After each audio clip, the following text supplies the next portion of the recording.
Hello there. Many thanks for joining us here on Citi TV. You're watching CNR Extra. My name is Nanatufo Boateng. Coming up.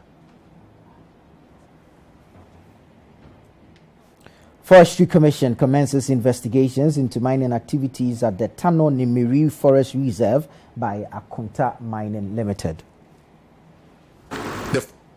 Which has a legal mandate for the preservation of forest reserves in Ghana, is currently conducting operational and legal audits and investigations into this particular forest reserve. Also coming up, head pastor and founder of Heavenway Champion International Church, Patricia Udru, alias Nana Agradaa, remanded into police custody and to reappear in court on October 17. The only thing I'm praying for is court not going to release this woman or giving her a bail.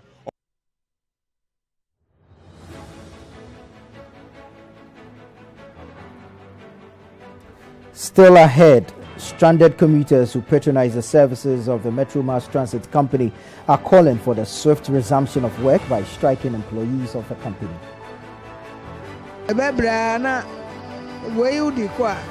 You can't spend more than 40 Ghana, but say I best spend more than 80 Ghana and I bet do.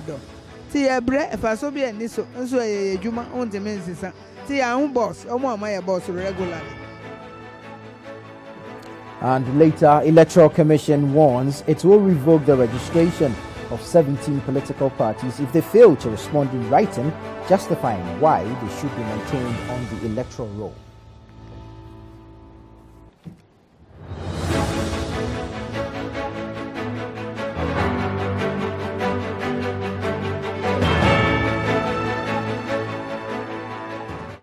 Before we bring you our first story, we'd like to remind you that the show is interactive, and so you can join in via the WhatsApp number 0550-585832.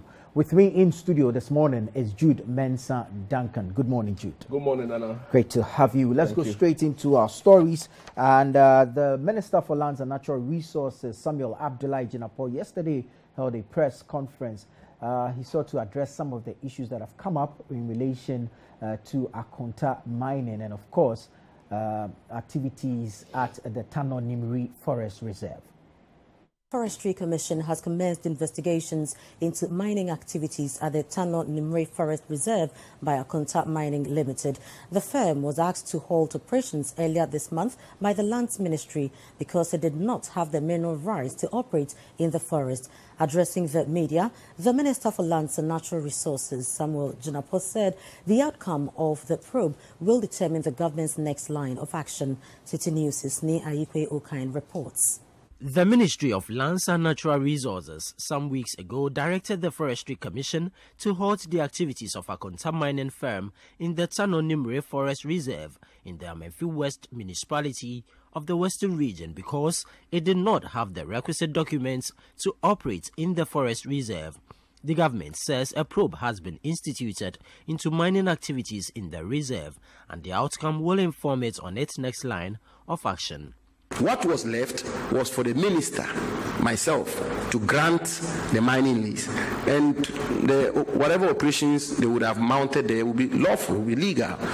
I had not determined that application yet, and the reports were that some activities, alleged activities, were taking place in the forest reserve, and I use the alleged with emphasis. Now, the Forestry Commission, which has a legal mandate for the preservation of forest reserves in Ghana, is currently conducting operational and legal audits and investigations into this particular forest reserve. And I don't mean just the allegations relating to Akonta, the entire forest reserve. Thankfully and happily, the report I've received is that the Forestry Commission is been able to clear the forest reserve of any activities. In fact, yesterday, my deputy minister flew over the forest reserve with a helicopter to make sure that there are no activities in the forest reserve. And the forest reserve is now safeguarded so that people cannot go in anymore. The Minister for Lands and Natural Resources, Samuel Abdullahi Jinapor, says the government's fight against the canker would be geared towards the arrest and prosecution of the financiers of such acts. An understanding of this small-scale mining industry and cartel helps every one of us. Because when you go out there, you arrest these, excuse my language, I mean, with the greatest of respect, these desperate, tired young men in their communities who look left and right and can't find anything, and therefore will think that this is the best way to go, even though it is not to be encouraged, it is to be condemned and is to be dealt with. Yes, it's one step forward. But I think the biggest step is, as we say in our local parlance, when you cut off the head of the snake, you finish the snake. So if you're able to get hold of the kingpins and get hold of the barons and the foreigners who are funding these activities, then a lot of your work is done, which is why the Attorney General's collaboration is absolutely important. That's why I'm working closely with the Attorney General to pay particular attention to the issue of prosecution. Addressing the media, the minister says the government is concerned about the conspiracy theories generated as a result of the former chairman of the NPP, Freddie Blaise's representation of some Chinese nationals standing trial for their alleged involvement in illegal mining. I cannot make judgment for the former national chairman of my party, an experienced elderly man like that. I'm sure he obviously knows what he's doing. I can't question his judgment. But as I say, it's a matter which is entirely out of the remit and control of government. Government cannot choose lawyers for people they have charged and are prosecuted in court. If you and somebody are fighting, how can you go and get the shield and the sword for him? He will not take it. So that is what it is. Yes. The other question that is always asked: am I concerned about that situation? Yes, I'm concerned. I'm concerned because it has a way of fueling conspiracy theories, and whether rightly or wrongly or grounded or not grounded, it will fuel conspiracy theories. But it's a matter we have to live with, because that's a reality. We don't have control over it. What we have to do is to continue to prosecute these accused persons in a very spirited manner, and hopefully secure convictions and secure the severest of punishment to them. And that will dispel all the conspiracy theories that have been bandied around as to NPP and its government colluding to free these people and so on and so forth. As part of government's renewed efforts towards clamping down on Galamsey activities, Samuel Abdullahi Jinapor says all mining concessions would only be granted upon formal consultation with the traditional leaders. In terms of who gets a license or a concession, is the Minister for Lands and Natural Resources. But here we are talking about the involvement of traditional rulers, and yet they don't seem to have any active, direct, central role to play in the processes leading to the grant of concessions. And in many cases, as they told us at the National Associates, they are seated in their traditional areas only to find people with licenses to mine in their communities when they did not make any input, when they were not consulted, when they were not involved in the grant of the licenses. And yet we are asking them to help us fight illegal small-scale mining. So the president is directed that henceforth no mining concession or license should be granted unless the paramount chief of that particular jurisdiction is formally consulted, on record, is formally consulted, so that his views and input will be brought to bear. So is it that no mining concession should be granted until and unless the regional minister or the metropolitan, municipal or district chief executive is formally consulted. So the processes that the Minerals Commission goes through to eventually make a recommendation to me for the grant of a license is being altered dramatically. And that. Meanwhile, the Media Coalition Against Galamsey says the government must, as a matter of urgency, order small-scale mining and surface mining activities to stop and ensure that the laws are enforced without fear or favor. The coalition also called for the dismissal of regional ministers and MMDCs supervisors Galamsey in their jurisdictions.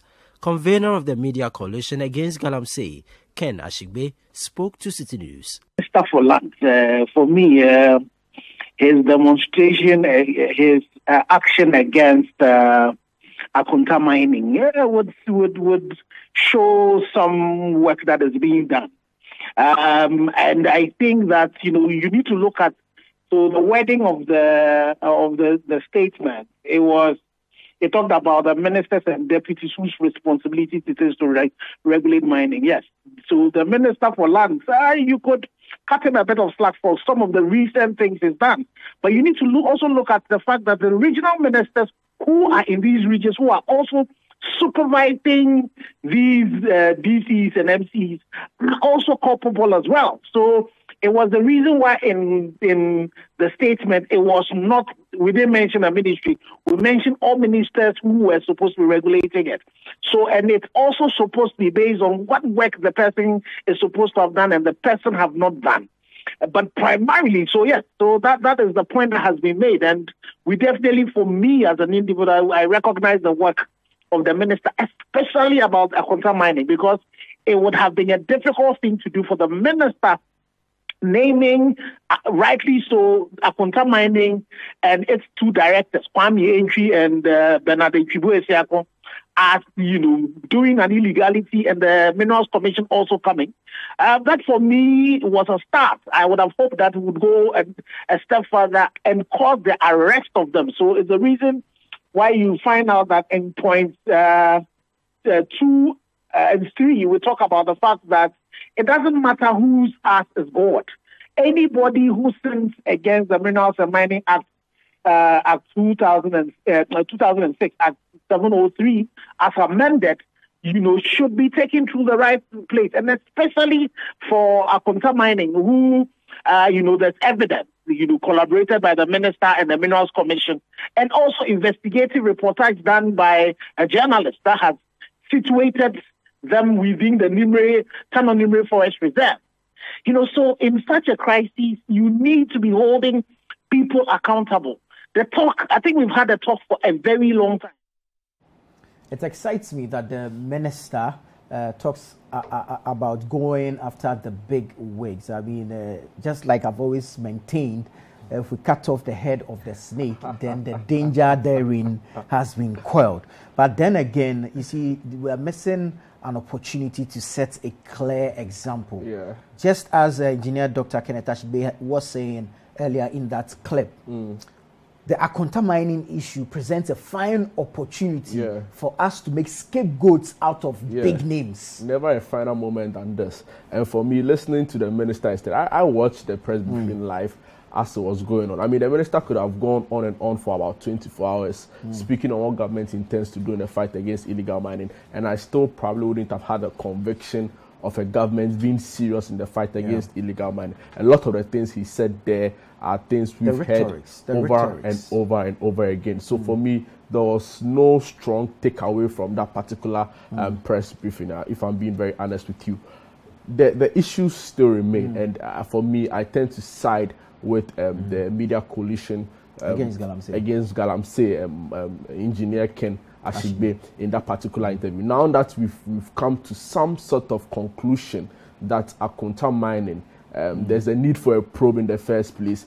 Seeing the sorts of distraction that has gone there over the past, I mean, it's supposed to be quite easy to tell whether they've gone through the proper process of legal mining. Has there been the reclamation of lands? Have there? I mean, it should be easy to tell. But for a minister to say that a probe has been established into this matter, then it means clearly an illegality has been established. Not yet. So what I expected from government on this particular issue, like you're saying, never have there been a final moment than this. So name the people behind it. Let's not try and use some euphemisms and some really nice way of telling about it. Who are the managers behind this? Who are the leadership behind Akonta mining? Name them, put a face to their name, and start some serious prosecution on it. I believe strongly that if we take this up very seriously, all these other lesser known people, and even like you used to say at the other time, these people who are not really known in the communities, when they see these big faces being prosecuted, it will send a strong signal. So enough of the rhetoric, really. Let's start some action on it. I believe that prosecution, like the minister said in the past, is the way to go. 2 days ago on this same program, we discussed the same issue of illegal mining, and the deputy minister at the time, Benito Owusubio, was seen going around with some task force members burning equipment and all of that. I believe strongly they know. Maybe we don't know, but I'm sure the ministry should know. And if they don't know, it's an indictment on the ministry. So they know the people who are behind some of these things. Begin to name them, begin to shame them, and begin to prosecute them. That is how the fight for me against illegal mining will be quite won. important. Quite important. And you see, the minister, like we've said, missed the opportunity yesterday because during the question and answer session, he was asked about prosecution of the names behind Akonta mining. And he described the calls for prosecution as premature. I mean, how can you tell me this story? I was so disappointed. Especially when, especially when we know the people behind this. I mean, from what we hear, it's the Ashanti regional chairman of the MPP who is behind all of this. I mean, we understand, and in the public space, there's growing concern about the involvement of some big men in the ruling party. Exactly. So for me, once we know some of the names to these people, I believe that it should go all out and ensure that some serious prosecution is carried out. Even if you claim you don't know, in all these areas, there are assemblymen who report to either a DCE or an MC. Exactly. And a DCE or an MC reports to a regional minister. Go after these people. We'll see how sanity will prevail in some of these areas. This is our lives that are at stake. Exactly. Let's just do the right thing and let's throw away the greed. You understand? So that we can all live a more fulfilling life in this country that we have been born into. Let's move into the courts because Patricia Odro, alias Nana Agradaa, was in court yesterday. She was denied bail again and remanded. Let's take a look at this. For allegations of money doubling scam, which was explained by the Ghana Police Service. Now, when she was brought, there were 7 counts that were slapped her, and this included charlatanic advertisement and also the 6 others hinging solely on defrauding by false pretense. Now, at the end of proceedings, she was denied bail, and so she was remanded into police custody at the Greater Accra Police Command, and she was subsequently expected to reappear in court on Thursday, that is the 13th of October 2022. Now, today's Thursday. She has already made her way here and she's currently in, and so we will be monitoring proceedings and bringing to you up to speed what transpired in the courtroom and what her fate will be like.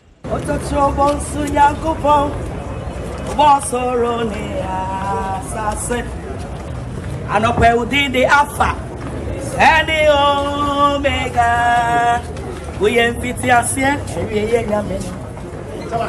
Daniel Yami, we are Abraham Yamino, Joshua Yami, Gideon Yami, what are we Abraham Yamino? And Yawana, we Israel for if he was so it's been an hour of proceedings already, and this is a case that we have been following for you. As you can see, she is in short now and she is singing her way out. We'll just take a listen to some of the sounds here.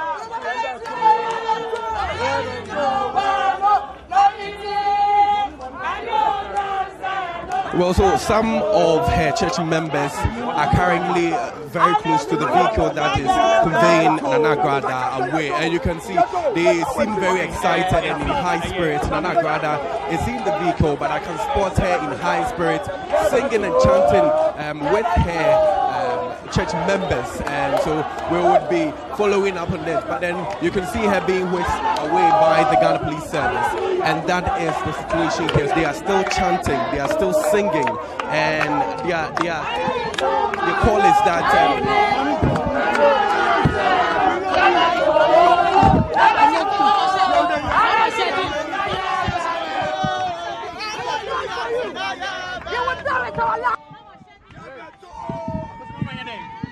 Well, so you can just see that Nana Agradaa has been whisked away by the Ghana Police Service, and for them, and that is the church members, they say that God is going to speak, and so that's the literal meaning of what they have been saying. They are not ready.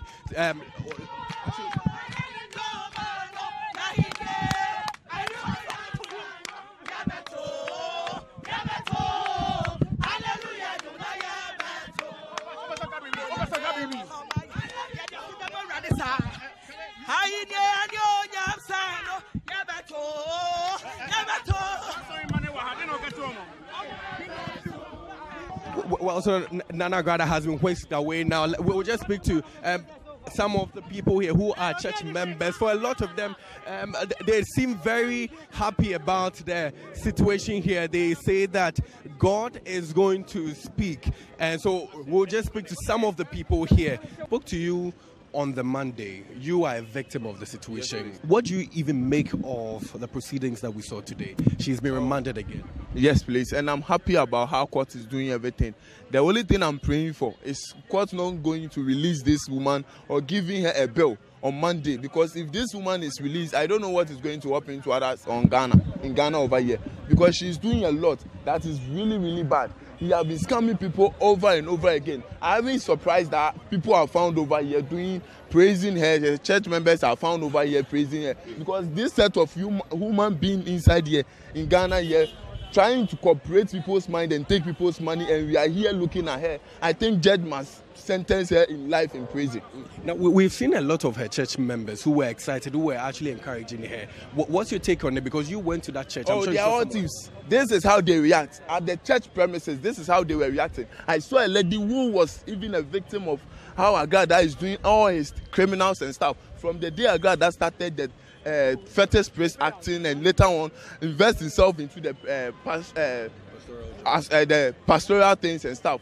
Well, someone would say that she still deserves a bill, no matter what the situation is. She deserves a bill. She doesn't, because we don't know what will happen to others. We are not. Is it not all Ghanaians that were at the church over there? So we don't know what exactly that is going to happen to others. So she does not deserve a bill. So you're still watching the Citi Newsroom on Citi TV.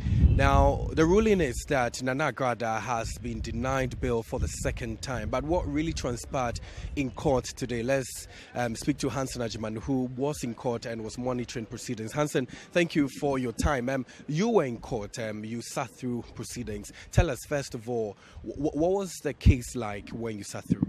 The argument of lawyers for Evangelist Patricia Odro was that she's entitled to bail as of the provisions of the constitutions and the laws of Ghana, and they refer to the celebrated Martin Pebu versus Attorney General case that said all offences are bailable. They went further to argue that she meets the criteria of instances where the court is allowed to grant bail to a suspect, and the argument is that instances where the court is allowed to grant bail to an accused is when that person has shown willingness to appear before the court even when he or she is granted bail. And the argument is that when the police put out the release of looking for Nana Agradaa to arrest, she willingly went to the police or reported herself to the police. The other point they raised was that she actually has children and that her children need her guidance, so her continuous stay in police custody is a detriment to the welfare of the children, and for that reason she should be granted bail. The lawyers also argue that if you look at Nana Agradaa, she's someone who is willing to meet any level of bail conditions that are set by the court, and in the words of her lawyer, even if the judge said for her to bring in 10 sureties, she's willing and she has those sureties on standby to bring. So the other argument is that even if the judge is convinced that she may not come to court after she is granted bail, the court should take notice of the fact that the laws of Ghana make provisions for trial or prosecutions to continue with or without the presence of the accused person. And he says the court has a number of options, and one is to issue a bench warrant, and two is to conduct the case without her presence. So I'm sure that the prosecution had opposing views. What did the prosecution also say? So prosecution vehemently opposed the bail application on the point that she may interfere with the investigations and collection of evidence. So prosecution argued that they've contacted Today TV, where she is known to carry out her activities or broadcast her activities, and management of the said TV station has argued that, or indicated to them that they take instructions from Evangelist Patricia Odro. And on that basis, the prosecution is arguing that she may interfere with investigations when she is granted bail. After all these engagements, what really was their ruling?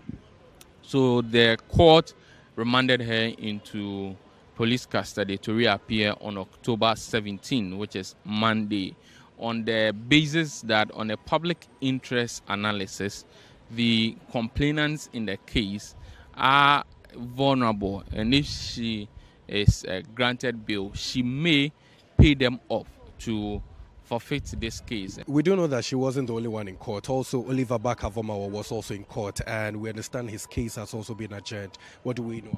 So lawyers of Oliver Barker-Vomawa had applied to the High Court to strike out the bill of indictment, and we know the treason felony being faced by Oliver Barker-Vomawa has two trial processes. First is at the district court to secure a bill of indictment, which happened at the Ashaiman District Court, and then the trial itself at the High Court. What they applied for is to strike out that bill of indictment. So today was supposed to be the day for the argument to strike out the bill of indictment. However, the state prosecutors argued that they only have seen the application this morning and are not so well prepared to argue it out. As a result, the court adjourned the case to October 21. Now, another important case that was also heard in court today was the case of the former PPA boss. We understand that his trial has also been ordered. What do we know? Yes, so a date for his trial has been set, and this is November 29. What this means is that the case has gone beyond the case management conference, and all relevant parties, prosecution and the accused, are at the same level on what facts to be disputed, on what facts they've agreed upon, on documents to be presented by prosecution, on the witnesses and the witness statements to be relied upon by the special prosecutor. So what this means is that on November 29, when the case is recalled, we should expect the case to proceed into full-fledged trial, where sooner than later we should see witnesses being called, being cross-examined, the state putting out its case. After that, the defense, if so wants, would then put out their counter case, and then the court will now give a judgment on the case. Hansen Agyemang was a man in court, and he has been monitoring all the court cases that we've been outlining to you. And so the big one is that Nana Agradaa is expected in court on Monday, that's the 17th of October, where we do know that she's been denied bail for the second time. And so we'll be waiting to see what will happen in court on Monday. Well, you can trust Nana Agradaa to bring the drama to the courts. Second appearance, and we've seen her singing her way into and out of the court. But I mean, let's all jokes aside, do we ever learn as a country? Do we learn from the mistakes, or do we take any lessons from previous incidents? I wish I could say yes, but unfortunately, past precedents don't show that we actually do learn. I mean, especially from the whole Namwan debacle or fiasco, if you want to call it. I was thinking we'll probably put in place some measures. And even quite recently, in April 2021, you recall the story of a 9-year-old boy who was killed by two of his friends in somewhere in the central region. And the long story at the end of it was that these boys who are still standing trial for killing the 9-year-old boy had watched some of these spiritual leaders in quotes on TV calling for some form of rituals to be done for money. I mean, quick riches. So, I mean, linking it to this Nana Agradaa issue, it's still the same issue of charlatans on our TV screens without any proper regulation, just making all sorts of claims. I mean, the other time I heard someone on TV selling a drug which had clearly not been tested by the standard authority, not been tested by FDA, claiming to cure about 30 different illnesses. So for me, until we start to crack the whip on some of these instances, I think you're not going to go anywhere. But listening to the reports from Hansen and what transpired at the court, I think it's a step in the right direction. The decision to still keep her in custody clearly tells you that the prosecutors are bent on making sure that at least this particular instance is dealt with once and for all. So kudos to the prosecution, and we want to see a speedy trial and a speedy, reasonable conclusion brought to the matter. Right. Agradaa is supposed to be on remand. Is it that they take her home to take a shower and do the makeup before they bring her to court? Because I don't know, the level of makeup she wore yesterday. I know, right? And it's the energy for me. She must be really enjoying herself in remand. Because like to come out, we saw some people go into remand and come to court looking all famished and tired. Exactly. Some even have to be rushed into the hospital. She seems to be having the time of her life. She comes back and she's even singing more energetically. So it's interesting. Maybe Dampire should come and tell us, is there some special remand somewhere that we don't know about? But I mean, she's an interesting character. Very interesting. We just want to see the end of the matter. Prosecution to the latter, according to the law, of course, to serve as a deterrent to others. And also, of course, some of us should also learn. I mean, we should know better than to patronize some of these people and their, I don't know. Anyway, stay with us here on CNR Extra, still ahead. Stranded commuters who patronize the services of the Metro Mass Transit Company are calling for the swift resumption of work by striking employees of the company. We'll bring you the details shortly.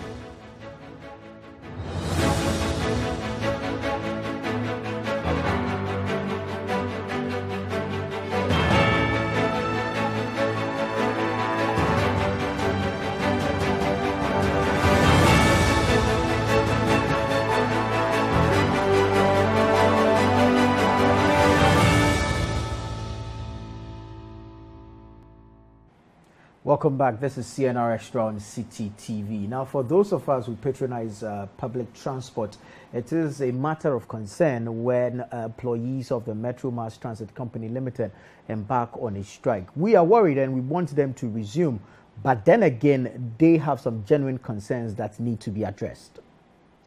Now, stranded commuters who patronize the services of the Metro Mass Transit Company are calling for the swift resumption of work by striking employees of the company. Staff of Metro Mass on Wednesday, October 12, began an indefinite sit-down strike to demand 2-month salary arrears, amongst other things. For the commuters, Metro Mass represents a cheaper and safer alternative and want government to resolve the issue so that work can resume. Charles Usukumi reports. On Wednesday, October 12, workers of the Metro Mass Transit Company Limited began an indefinite sit-down strike action where they say that until their salaries in arrears of 2 months are paid, they are not returning to work. They also say that deductions that have been made from their salaries meant for their Tier 2 and 3 pension schemes have not been paid to the fund managers. And essentially, they are calling for the heads of the current management team. For commuters, what's the impact of this strike action? Metro Mass offers a cheaper option for transportation for a lot of people. Today we have come to the AMA head office. Right across the AMA head office, you'll find a bus stop here where Metro Mass Transit operates. We'll speak to some of the commuters here and find out the impact of the strike on their lives. So more strike. We don't know the reason of the strike. And I yet now say, you can't ho. You you can't spend more than 40 Ghana. But say I best spend more than 80 Ghana and I be do do. See a bre if I so be a niso, so a juma on the men's see our own boss, or more my boss regularly. Said the home piano. We say yeah by Sanka the boss aban, so you're boss about. At your card and your price in a share do to the be a safety. Senator Trema, and on a soon to Roman Shadan to be communicable brisa. And also no in terms of accident wise no no low. And take it to answer the own say pray ne quansonia the identity mechanical and ya who tia Metro Mass and Pantanedia fee and sabe high. We have come to Kaneshie. This is a bus stop where ordinarily you would find Metromass buses lined up here. Today, because of the strike, they are not available. We want to find out from some of the traders around the effects of the strike action on their businesses. Okay. Metromass for normal strike, Fitiandrani. How has it affected you? What Juma Sene? Asai kura mayama bwankasa. Juma ni nkoyi enda mediani ansa. And then mba misiasa bas na boa me pa nti sese ya anhwa meye me hu bibi e boa me na me de ya endra ye bae no ya ntɔhwe ye no mani atete ho saa ne sɔre kofi nti e ha ye pa passengers for ne ba no mu hu de omo ye omo ebinom so omo no ma de kofi ebinom so sprinter no so omo mfo nsem bebre nti ade ha adwen pantaban ne esre na de seso de ma omo fa ma omo de seso ye ma omo so no onye omo na edwuma no entumi nkoso na moaye. Now the economy of a typical bus stop is such that not only are food sellers available, there are people who work here, the station masters, the bus conductors are all also affected by the activities of Metromass Transit. So this strike has an effect on some of these people. I have a gentleman here who wants to speak to us. And if it's a strike and it starts here, I told saying. But so affecting affect you at the time for winning because the more buses they attract passengers from mobile. One or two and then water. Now the answer mobile in money park and idea. Then so you be. So your customers are somewhere the mobile. Mobile to me fine. So I say we cry and quadruple trader. And so to me. You to be $9 pounds and I didn't know. Maybe so, Metromass said the number Gumwa, Ebia 4 Citi and 3 Citi, who could show office and no. Buy a buyer, no car, get one, bag if you lost, I make it to be cross up by 35 cities. It's too much. But mate, now I don't know about this. If we say Metromass, no, you ain't me found to yeah, castle. What I say, I know you're a bind here, and you're individual. And I never will so agent 35 cities, no, eso. Until I say agent 35 cities. It's a fool and so why in it. Can Nanka your call was about your 800 at the about 8 million. It's I'm 2002, 12 million. I'm a call boss, Abba. Your father say, and the junior man, I can't find so. Yeah, not the Senior Staff Association of the Metromass Workers Union is the group that is leading this particular protest, and here with me is the secretary of the group. He'll tell us why for 2 days they have decided to lay down their tools. So what's the end game? How long is this strike, sit-down strike, going to take? I can assure you, Charles, for me, with my interdiction that they have done, I don't care. The strike, according to what the people we are fighting for, our members and our future, will be better off in the house than be working and not seeing any progress. So we will sit forever till we hear from the office of the president. So we've heard from the striking workers who are at work but say they are not doing any real work until their grievances are resolved. But what is the company itself saying? What's the management saying? The majority shareholder of this company is the central government. Most of these buses that we acquire are procured through government. Now the government itself is tight. You understand? The government itself is challenged. So the projections that we had did not work as planned. But even in the midst of that challenges, the MD is still doing what he can do humanly possible to ensure that he turns around the fortunes of the company. All that he expects from we as staff is to rally support. This is not the right time for us to to put aside our tools and say we are striking, we are not working. You know, the same workers are demanding for payment of their salaries and other commitments, right? This is a company that operates under 100% IGF. You work, you mobilize, and then you use it to take care of yourself. So if you do not operate, where do you find the money? I would rather encourage the workers to reconsider their position on this matter. By projection, I just mentioned to you that we were looking forward to finish August salary by Friday. And I gave you that projection based on the buses that we'll put on road. but for Monday, Tuesday, they are not working. That should even tell you that we may not be able to finish payment of August salary as Friday as stipulated, because we expected that they put buses on road, work, and then we mobilize the revenue to pay them. But they are not working. Where do we find the money? Now, what we have gathered today is that Metro Mass Transit Company Limited is very essential to the workers who work here and commuters who take advantage of the services of this company. They are all calling for governments and other stakeholders to work around the issues and bring the buses back on the road. For Citi News, Charles Osukume reporting from Kaneshi Pamprum here in Accra. I'm wondering what kind of structure the company runs on. We heard, I think that was the communications manager, mentioned that they run entirely on IGFs. But as a state-owned company, what kind of assistance or support do they get from the state? How do they balance their books? How do they even come up with their fares?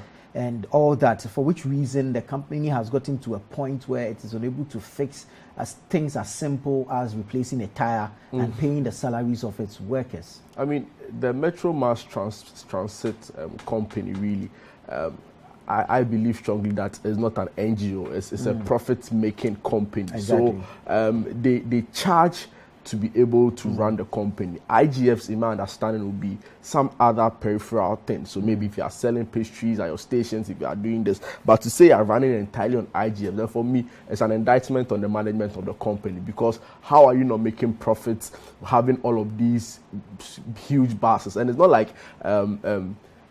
there's a lack of patronage. A lot of people use these buses actually. So for me, like I was saying yesterday on the show, I think management needs to come clearer again, and they need to do a lot more talking than they are doing now to explain what the real issues are. And if there are any challenges, then maybe government steps in. But not to really allow a driver who's not had 3 months salary, whose tier 2 is probably not being paid, to go on the roads with human lives in the car, for me, it's even immoral.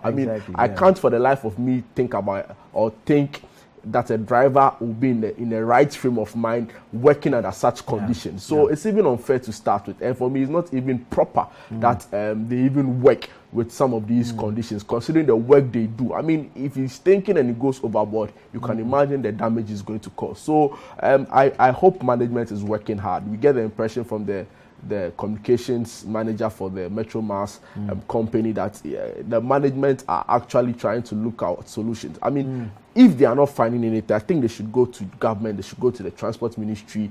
But for me, the state of the Metro Mass Transit company is nothing to write home about at all. Well, yesterday we were told payments for the August salaries will be made today. So we'll follow up and see if that really is carried through by management.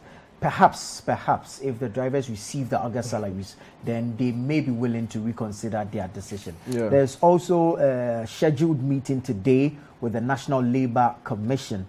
The drivers insist that their strike continues irrespective of that meeting, because aside the fact that they want their salaries, which are in arrears, to be paid, they are also calling for the management to be changed, because they believe that it is the incompetence of the management that has sunk the company that low. Well, you're still watching CNR Extra here on Citi TV. Still ahead. Electoral Commission warns it will revoke the registration of 17 political parties if they fail to respond in writing, justifying why they should be maintained on the electoral roll. Stay with us for the details.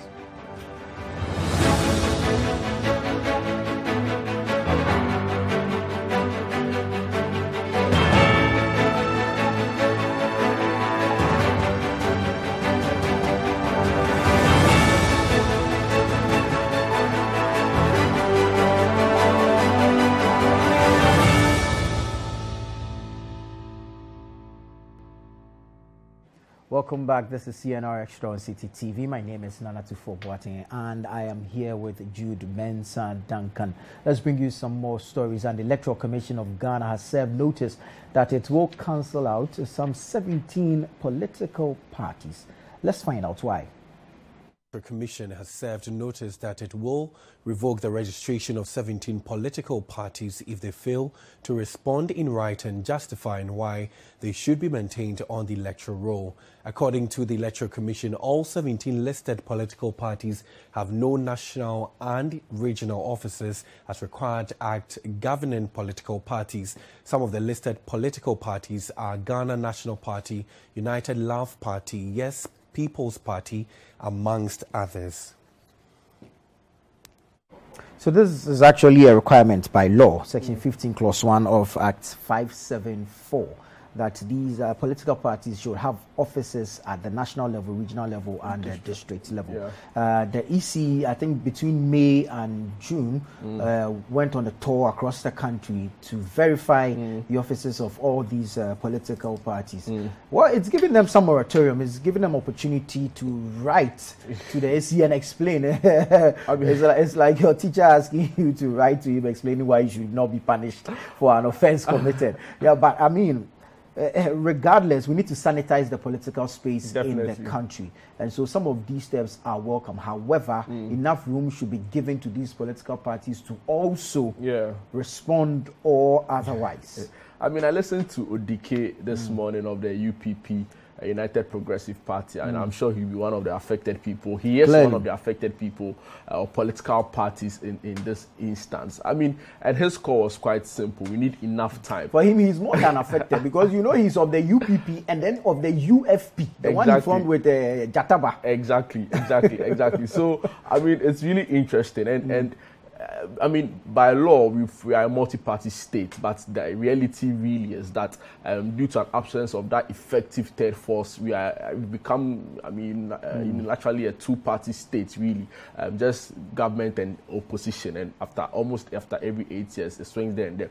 But for me, I think the Electoral Commission has been quite lenient, if you ask me, because the laws are clear. I mean, it's open there. We need offices in every district to show that indeed there's some vibrance. And of course, your funding as a political party should be open for all to know. So over the years, this has not been the case. But every election cycle, we see some of these smaller parties sneaking in onto the ballot paper. But for me, I don't think it's the proper thing to do. And now that the EC is beginning to crack the whip, I think it's a step in the right direction.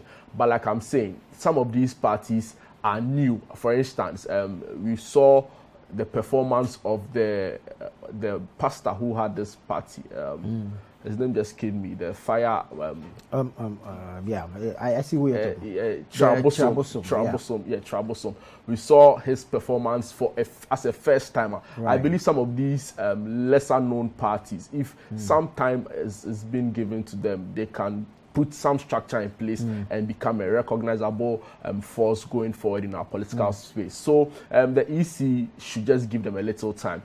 If they don't seem to be making any progress in that direction, I believe they should just crack the whip. And if it means that only two parties will contest an election, it means that we save some resources, doesn't it? Because at the end of the day, it reduces the cost and all of those things. So it's a step in the right direction, and I want to commend the EC for taking this bold initiative. Perhaps these parties can also join forces and become a united front. Why not? And then give them some more financial muscle and the resources to be able to establish some of these offices. They've just become lobbyists and asking for. During every election cycle, they'll just throw their weight behind another party, and I mean, it doesn't help them. Well, there's talk that some of them are actually for other gains. Yeah, I mean, it's become a business. It's become a business. I agree with you. It's become more of a business than a political party. And I mean, we can't continue. Electionpreneurs. Well, anyways, they have until Thursday, October 20, to furnish the EC with information about their locations or risk. Did you know there's a party called United Love Party? Actually, I mean, some of these things really. So I agree. There's an EGLE that they like to call Eagle. There's every Ghanaian living everywhere. That's the name of the party. United Love Party by this time. Of course, we need love and unity. It sounds more like an NGO than a political party. Anyways, we wish them well, and we hope that they're able to furnish the Electoral Commission with the information that they need so that they are not cancelled out entirely as a political party. But let's take you to the Ashanti region briefly, because the court has granted bail to the 4 other persons who are standing trial for allegedly gang raping a student of Kwame Nkrumah University. These 4, we understand, eventually have been granted bail after being remanded on 2 or 3 occasions, I think. I like the journey the case is traveling and how it is unfolding. The challenge for me there is that at the end of the day, if these students are found not guilty, what happens to their academic progress? Because I'm sure by now examinations would have been held, and in their absence, they would have missed out on this. However, it is good that these cases receive the needed attention and all that in order to forestall future occurrences on our campuses, because it's become one too many, especially at KNUST. I mean, it's a right call. It's a right call. And like I was saying, I believe that even the school, together with the prosecutors, are putting in place some structure to make sure that in the end, if it's proven that they have no involvement whatsoever in this particular case, some easy assimilation can be done so they can continue their education. But however, if they are found to be guilty, then they should be made to face the full rigors of the law. I mean, if you look at the trend on some of these rape cases, at the point it declined, but early part of this year is steeped again, according to some recently published research. So let's not take chances. This is not an issue you toil with. This is not an issue especially when it involves students. If students are doing this, you can only imagine what will happen when they grow and they are still into this act. So a clear message needed to be sent, some strict action needed to be taken. And for me, I agree with the stance. Right, and even after the case travels its course in court, there's also internal disciplinary action that will be taken on campus. The management of the school will also subject these students to their own internal disciplinary action. Very, very important. I've always been saying on this platform, when issues of students and misconduct in our second cycle schools pop up, let's intensify counseling at the senior high school level. You see, there's this notion that you can just talk to your teacher, talk to your hall master, and that's just about it. But there's some necessary... They may not have the requisite skills to advise or guide. Exactly. Counseling is a whole career, really. So if you just want to add it to the role of a teacher, it doesn't work that way. So let's intensify it. And for me, this plea goes straight to the doorsteps of the GES. Let's intensify counseling at the senior high school level. All right. Thank you so very much, Jude Mensah Duncan. Always a pleasure having you on the show. And many thanks to you staying with us throughout the week. We hope that you stay throughout the weekend, because we have some amazing programming coming your way right here on Citi TV. There's a repeat of The Hairdressers, and of course, a wonderful telenovela will also come your way. That's Dressed for Mourning. My name is Nana Tufuo Boate. Many thanks for your time, and have a great weekend ahead.